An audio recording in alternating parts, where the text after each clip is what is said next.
Top 10 tips and tricks close range के लिए। अब टॉप 10 मैं बोल चुका हूं, लेकिन क्या मैं 10 टिप बता पाऊंगा? आइए पता करते हैं। तो शुरुआत करते हैं हमारी पहली टिप से। अब देखो, अगर आपको क्लोज रेंज जीतनी है तो यार तगड़ी गन होनी चाहिए। ऐसा नहीं है कि यार कि आप यूएमपी लेके आ रहे हो, बंदा ग्रोजा लेके आ रहा है ना, और आप सोच रहे हो कि भैया मैंने वीडियो देख ली, मैं तो पेटी बनाऊंगा ग्रोजा वाले की। नहीं यार, मजाक नहीं चल रहा है, हलवा नहीं चल रहा है। यहाँ पे गन बहुत ज्यादा मैटर करती हैं, खासकर तब जब आप पे 7.62 वाली गोलियां हो, वो काली गोलियों वाली गन हो। वो यार उनका डैमेज बहुत तगड़ा होता है और वो बनी ही क्लोज रेंज के लिए है। तो हाँ, अगर आप चाहते हो कि यार आप क्लोज रेंज फाइट जीतने लगो, तो यार गन महंगी लेना चालू करो। बैरल उठाओ, एकेएम उठाओ, ग्रोजा उठाओ और MK14 उठाओ। अलग लेवल की गन है ये। और सबसे खास बात कि यार इन गनों के बीच में ऊजी भी आती है, और ऊजी ना हद खतरनाक है, बहुत खतरनाक है। ऊजी एक इकलौती ऐसी गन है जो ड्रॉप पे नहीं मिलती, लेकिन फिर भी MK14 और ग्रोजा जैसी गनों को टक्कर दे जाती है। बस ऊजी की एक ही दिक्कत है, अगर आपने गोली मिस कर दी तो यार रिलोड करते रह जाओगे, जिंदगी बीत जाएगी और पेटी बन जाएगी। इसलिए यार अगर ऊजी उठाते हो तो यार गोली कनेक्ट कर देना सारी, नहीं तो दिक्कतें बहुत बढ़ जाएंगी। बस यही दिक्कत है इसमें। अब बढ़ते हमारे अगले टिप की तरफ, दूसरे टिप की तरफ। तो देखो, अगर आपको क्लोज रेंज जीतना है तो आपको अजीब हरकतें करनी होंगी। ऐसा नहीं कि यार आप खड़े होके एक जगह गोली चला रहे हो या मूव एंड शूट कर रहे हो। यार आजकल मूव एंड शूट भी हर कोई कर लेता है, इतने से काम कुछ नहीं होने वाला। इतने से जीतना, जीत जाओगे कई बार, लेकिन हर बार या फिर बहुत ज्यादा बार जीतना मुश्किल हो जाएगा, क्योंकि ज्यादातर बंदे मूव एंड शूट ही करते हैं। तो आपको कुछ हटके करना होगा। तो पहली चीज जो आप ट्राई कर सकते हो वो है जंप एंड शूट। अब देखो, जंप एंड शूट के बहुत ज्यादा फायदे हैं। जंप एंड शूट से क्या होता है, अगर बंदा आपकी वेस्ट पे डैमेज दे रहा होगा तो उसका डैमेज वेस्ट की जगह आपके पाँव की तरफ जाएगा, और पाँव पे यार डैमेज बहुत कम होता है पबजी मोबाइल में। तो ये जंप एंड शूट का फायदा है, और उसको एम करने में भी बहुत दिक्कत आएगी। बस यहाँ पे बात यह है कि यार जब आप कूदते हो ना, तब एम करने में आपको भी दिक्कत होगी। इसलिए आपको ये चीज मास्टर करनी होगी ट्रेनिंग ग्राउंड में या TDM में जाके। उछल उछल के बंदे पे लो, ताकि आप क्लासिक में बढ़िया तरीके से उछल सको और बंदों की मस्त पेटी बना सको। जंप एंड शूट बहुत काम की चीज है और बहुत ज्यादा मदद करती है क्लोज रेंज फाइट जीतने में। तो इस चीज को सीखना जरूर। अब बढ़ते हैं हमारी तीसरी टिप की तरफ। आपको सीखना होगा ड्रॉप शॉट। अब ड्रॉप शॉट क्या होता है? आप क्या करते हो, क्लोज रेंज में बंदों के मुंह के सामने लेट जाते हो और लेट के गोलियां पेलते हो इन्हें। अब इससे सीन क्या होता है यार, कई बार ऐसा होता है कि बंदे आपको एक गोली तक नहीं पेल पाते, क्योंकि वो आपके सर या फिर वेस्ट में मार रहे होंगे। आप लेट जाओगे अचानक से तो उनकी सारी गोली मिस हो जाती है, और जब तक वो नीचे की तरफ एडजस्ट करके आपको पेलेंगे, तब तक आप उनकी पेटी बना जा सकते हो। बस यहाँ पे एक दिक्कत है, जब आप लेटते हो ना, तब आपका एम बहुत ज्यादा बिगड़ता है। तो आपको प्रैक्टिस करनी होगी कि यार लेटते लेटते एम कैसे करो। और अगर आप एक ही हाथ से, एक ही अंगूठे से लेटते हो और उसी अंगूठे से एम करते हो, तो ये करना बहुत मुश्किल होने वाला है। और ज्यादातर आप ये तब इस्तेमाल करो जब आप क्लच की सिचुएशन में हो, जब ऐसे सीन चल रहे कि यार 2-3 बंदे आपने पेल दिए, आखिरी बंदा बाकी है, तो आप उस पे ड्रॉप शॉट पेल सकते हो। कई बार क्या होता है यार, जब सिर्फ और सिर्फ 1v1 चल रहा होता है, ज्यादातर बंदे कूल रह के खेलते हैं, उनको दिक्कत नहीं होती। तो जब तक आप लेटोगे तब तक वो गोलियां मारेंगे। और दूसरी दिक्कत यह है कि यार अगर उन्होंने गोलियां मार दी तो सीधा सर पे लगता है। इसलिए आपको ये चीज पहले मास्टर करनी होगी कि लेटते लेटते कैसे आप एम करो, और जो आपको 1 या फिर 2 सेकंड मिलता है, आप उतने में ही दूसरे बंदे की पेटी बना सको। और ज्यादातर क्लच के टाइम इस्तेमाल करोगे तब ज्यादा फायदा रहेगा। 1v1 में भी कर सकते हो, बस देख के करना कि यार किसी दरवाजे या फिर ऐसी जगह पे ना करो जहां पे आप फंस जाओ, नहीं तो यार इधर उधर एम भी नहीं कर पाओगे और लेटे लेटे पेटी बन जाएगी। और इससे पहले कि हम अपनी चौथी टिप पे बढ़े, हम जल्दी से बात कर लेते हैं एक बहुत ही बढ़िया ऐप की। मतलब यार, स्किप करने से पहले सुन तो लो। क्या पता मजा टैप आ जाए। तो इस ऐप का नाम है वन एक्सबेट, जिसकी मदद से आप कई सारे गेम्स जैसे कि क्रिकेट, फुटबॉल, वॉलीबॉल, बास्केटबॉल और ई स्पोर्ट्स पे बेट बुट लगा सकते हो। अब देखो, ऐसा नहीं है कि यार आप लेते हो अंधा पैसा और डाल देते हो किसी टीम पे, बिल्कुल नहीं। देखो आपकी फेवरेट टीम कौन सी है, कौन सी टीम बहुत बढ़िया खेलती है, कौन से टीम के प्लेयर्स बढ़िया हैं और हर बार जीतते हैं, और उन पे पैसा लगाओ, दिमाग से पैसे कमाओ। और अगर आपको ये नहीं करना तो इसमें कई सारे मिनी गेम्स भी हैं, तो आप मिनी गेम्स खेल के भी पैसे कमा सकते हो।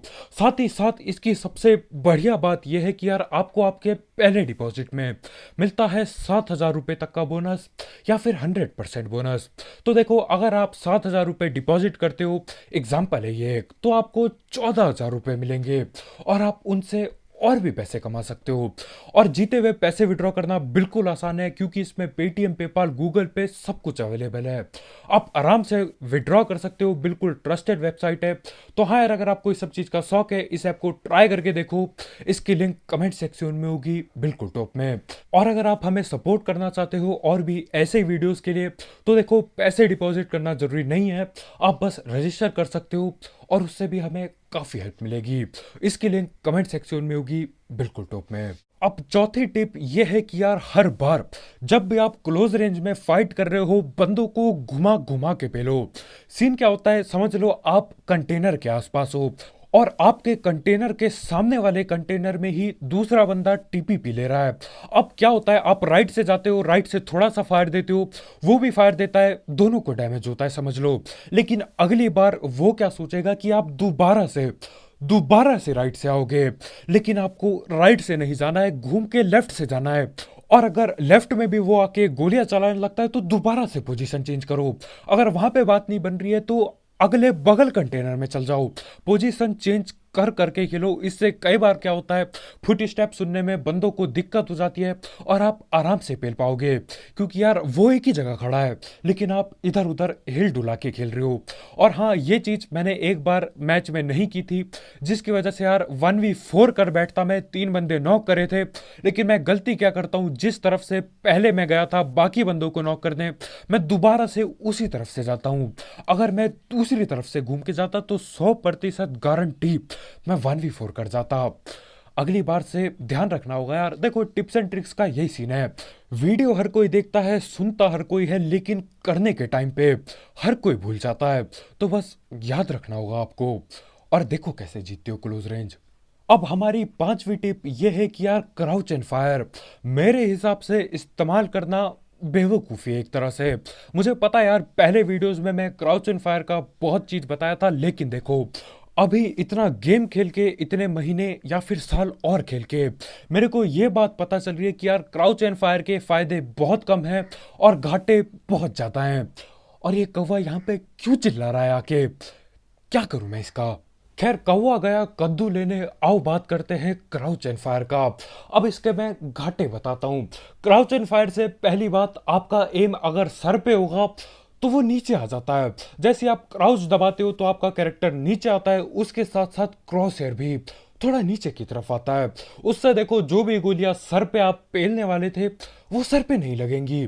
और आपको पता है यार, हेडशॉट कितने खतरनाक होते हैं। एक हेडशॉट पूरी जिंदगी बदल देता है, 1 वर्सेस 1 पूरी तरह से बदल जाता है। लेकिन वहीं पे आपने क्राउच दबा दिया तो यार वो सर पे लगने वाली गोली बंदे की वेस्ट पे लगेगी। और ये तो आपको भी पता होगा यार, हेडशॉट ज्यादा कीमती होते हैं बॉडी शॉट के मुकाबले। अब दूसरा घाटा ये है कि अगर आपका अपोनेंट आपके वेस्ट पे मार रहा है, हेड पे नहीं एम कर पा रहा है, सिर्फ वेस्ट पे मार रहा था वो गोली, और आपने उनके मुंह के सामने क्राउच एंड फायर कर दिया।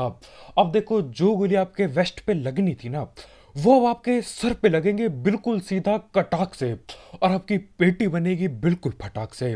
तो यार मतलब देखो, ये तो उड़ता तीर उड़ती गोलियां सर पे लेने वाली बात हो गई। और तीसरा घाटा यह है कि यार आपकी मूवमेंट स्लो हो जाती है।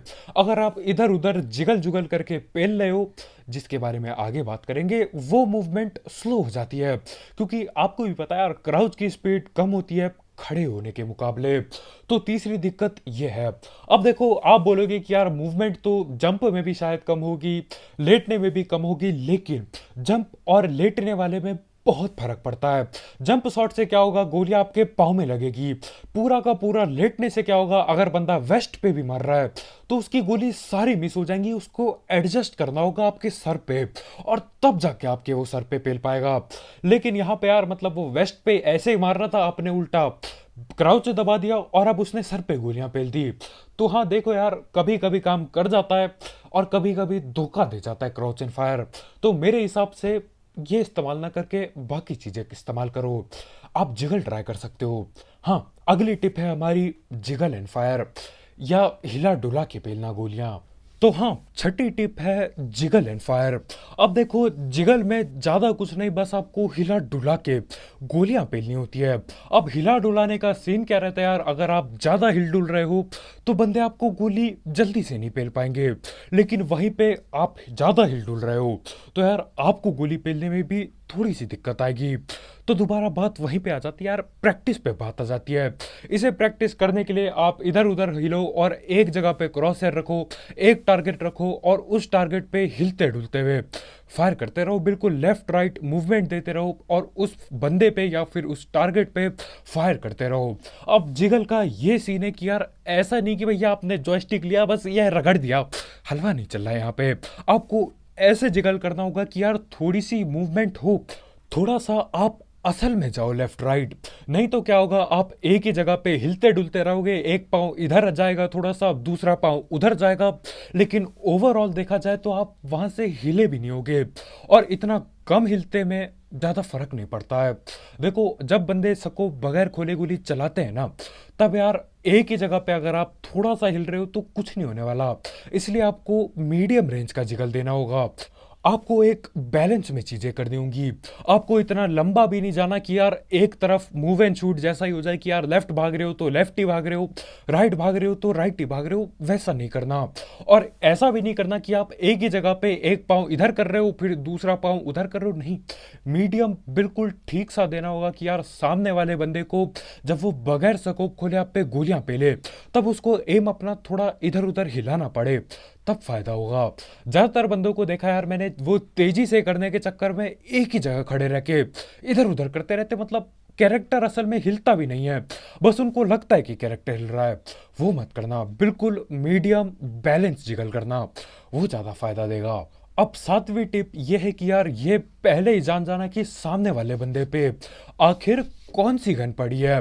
अगर आप कहीं रस कर रहे हो, सामने वाले बंदे पे S12 की पड़ी है और आप सीढ़ियों से घुसे जा रहे हो, तो यार सीढ़ियों में S12 के इतने तेजी से नॉक करती है कि पता भी नहीं चलता। इसलिए पहले पता करो कि यार बंदों पे गन है कौन सी, उन्हें बेट करो या फिर इंतजार करो कि यार वो भी गोली चलाएं और आपको पता चल जाए कि यार गन है कौन सी उन पे। अब देखो, अगर अगले वाले बंदे पे ऊजी पड़ी है और आप पे M4 वगैरह है, तो कैसे भी करके कोशिश करो कि आप इतना हिल डुल जाओ कि उस बंदे की ऊजी आधी मिस हो जाए और उसके बाद यार फ्री की किल मिलेगी आपको।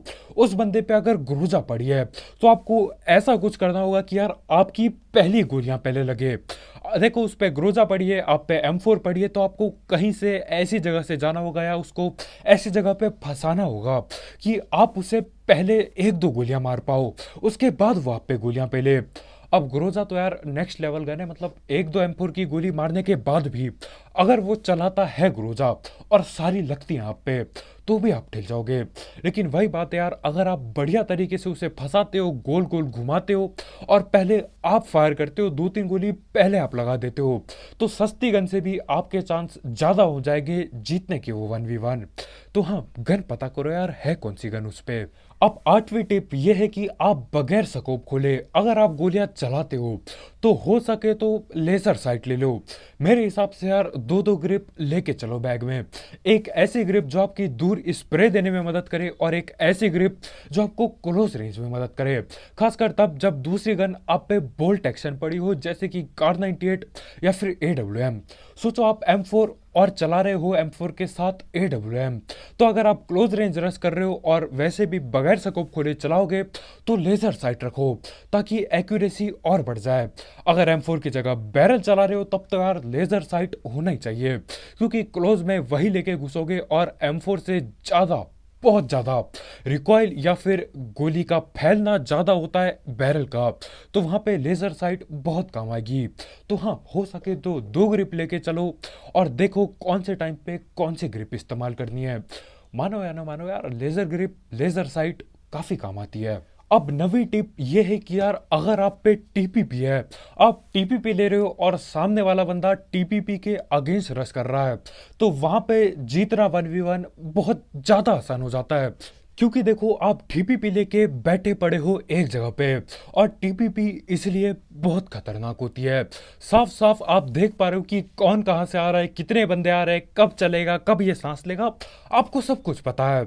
लेकिन जो बंदा टीपीपी के अगेंस्ट रश कर रहा है, उसको बस एक दीवार दिख रही है और पीछे आपके जो भी होगा बस वही देख पा रहा है वो। और बढ़िया बात यह है कि यार, आपके हाथ में है, आप कब बाहर निकल के उसे पेलोगे, आप कब बाहर नहीं निकलोगे या बाहर निकलोगे ही नहीं, वो सब आपके ऊपर है। और उसको नहीं पता कि आप क्या चीज करने वाले हो, तो इसमें आपका और भी फायदा है। तो हाँ यार, टीपीपी लेके बंदों को पेलना बहुत आसान होता है। और यार, मेरे जैसे बंदे जो अंधा रस करते हैं, उनके लिए दिक्कत बढ़ती जाती है। लेकिन यहीं पे आती है हमारी 10वीं टिप, जो कि है टीपीपी को कैसे हराया जाए। अब कई बंदे क्या करते हैं, टीपीपी लेके बैठे रहते हैं, जिंदगी बिता देते हैं। और कई बार ऐसा होता है कि यार, रस करना ही पड़ता है टीपीपी के अगेंस्ट। तो देखो, उसको सब कुछ पता है, वो आपको देख भी पा रहा है, पर आप एक चीज से इस चीज को काउंटर कर सकते हो, जो कि है प्री फायर दो। ठीक है, जहां पे वो खड़ा है, आपको पता है जहां से वो निकलने वाला है, वहां पे अंधी गोलियां पे लो। बस याद रखना यार, इतनी गोली बचा लेना, इतने टाइम से देना प्री फायर की रिलोड पे ना फंस जाए गन, तब जब बंदा असल में सामने आए। और प्री फायर से बात एक ही हो जाती है लगभग लगभग, क्योंकि आप पहले से ही गोली चला रहे हो, और जब वो निकल के गोली चलाएगा, तब आप लगभग लगभग दोनों एक ही टाइम पे गोली चलाओगे। लेकिन हाँ, फिर भी टीपीपी वाले को एडवांटेज ही मिलता है। और इसे और भी बढ़िया करने के लिए आप जंप एंड शूट कर सकते हो, या फिर ड्रॉप शॉट दे सकते हो, वो आपके ऊपर है। तो बस भाई लोग यार, आज की वीडियो में इतना ही। बहुत बहुत शुक्रिया वीडियो देखने के लिए। इन सारी चीज को देखो, आपने वीडियो देख ली, लेकिन गेम खेलते टाइम याद रखना बहुत ज्यादा जरूरी है। वीडियो तो हर कोई देखता है यार, लेकिन गेम के टाइम याद करके इस्तेमाल करना, वो सबसे ज्यादा बड़ी बात है। और हाँ भाई लोग, जाते जाते 1xbet चेकआउट करना मत भूलना, उसकी लिंक कमेंट सेक्शन में होगी बिल्कुल टॉप में। ट्राई करके देखो यार, दिमाग से पैसे लगाओ, अपनी फेवरेट टीम के साथ आप भी पैसे जीतो, या अपने फेवरेट प्लेयर के साथ आप भी पैसे जीतो। दिक्कत किधर आ रही है, फ्री में ट्राई करके देख लो, पसंद आया तो इस्तेमाल कर लेना आगे। तो आज के वीडियो में इतना भाई लोग यार, बहुत बहुत शुक्रिया वीडियो देखने के लिए। अगर आप यहाँ पे नए हो तो करो सब्सक्राइब, और भी ऐसे ही tips and tricks, game play breakdown और मिथ बस्टर वीडियोस के लिए। तो कल मिलते हैं यार, बाय बाय।